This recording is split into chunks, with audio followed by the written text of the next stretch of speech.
Shalom, teman-teman yang dikasihi Tuhan. Saat ini saya rindu membagikan renungan firman Tuhan yang diambil di dalam 2 Raja-Raja pasal yang kedua, ayat yang ke-20 dan ayat yang ke-21.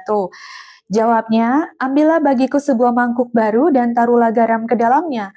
Mereka pun membawa mangkuk itu kepadanya. Ayat 21, kemudian ia pergi ke mata air dan melemparkan garam itu ke dalamnya serta berkata, beginilah firman Tuhan, aku telah membuat air ini baik, sehingga tidak akan lagi menyebabkan kematian atau ketidaksuburan. Nah, kita tahu dia ini siapa? Dia ini adalah Elisa yang membuat air di Yeriko itu menjadi baik. Nah, perlu kita pelajari dengan hikmat Tuhan pada pagi hari ini yang dimaksud dengan mangkuk baru. Nah, kenapa bukan mangkuk bersih? Kenapa harus mangkuk baru?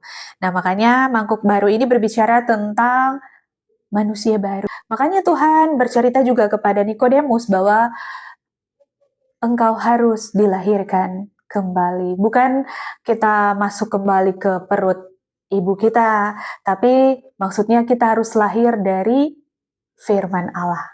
Kita harus lahir dari Roh Allah. Gitu. Kalau kita lahir dari Roh Allah, kita hidup di dalam Roh Allah, maka kita akan hidup di dalam manusia baru kita. Makanya manusia baru kita itu yang akan membawa perubahan-perubahan di dalam hidup kita bersama dengan Tuhan yang tinggal di dalam kita, yaitu Roh Kudus. Nah, dikatakan garam. Garam ini berbicara tentang apa? Garam ini berbicara tentang perbuatan kita.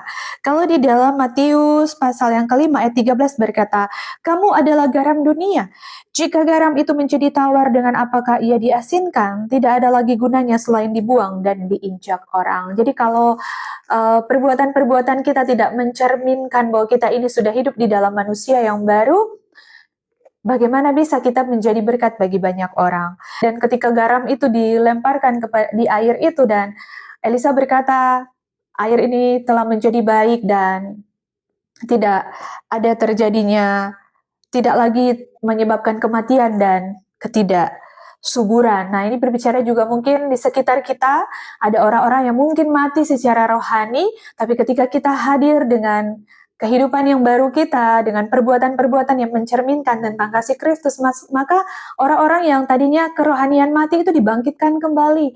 Imannya yang mungkin sudah mulai mati, sudah tidak subur lagi, dibangkitkan kembali dengan kesaksian-kesaksian hidup kita bersama dengan Tuhan. Makanya kenapa kadang kita ini diproses terlebih dahulu? Karena untuk apa? Untuk hidup kita ini diberkati, untuk menjadi berkat bagi banyak orang, untuk menjadi kekuatan bagi banyak orang. Jadi mangkuk yang baru itu berbicara dengan manusia baru, dan garam itu berbicara tentang perbuatan-perbuatan kita yang menceritakan tentang kebaikan Tuhan. Bahkan mungkin perbuatan yang seperti apa sih begitu? Mungkin kita senyum aja kepada orang yang dalam masalah. Ketika dia lihat senyuman kita itu terdampak positif di dalam dirinya, dan seketika itu juga dia bisa tersenyum, membalas senyuman kita. Seperti itu dengan kata-kata yang ramah, memperlakukan orang seperti kita mau diperlakukan. Hal-hal kecil aja, dan terutama kita memulainya itu dari kehidupan keluarga kita.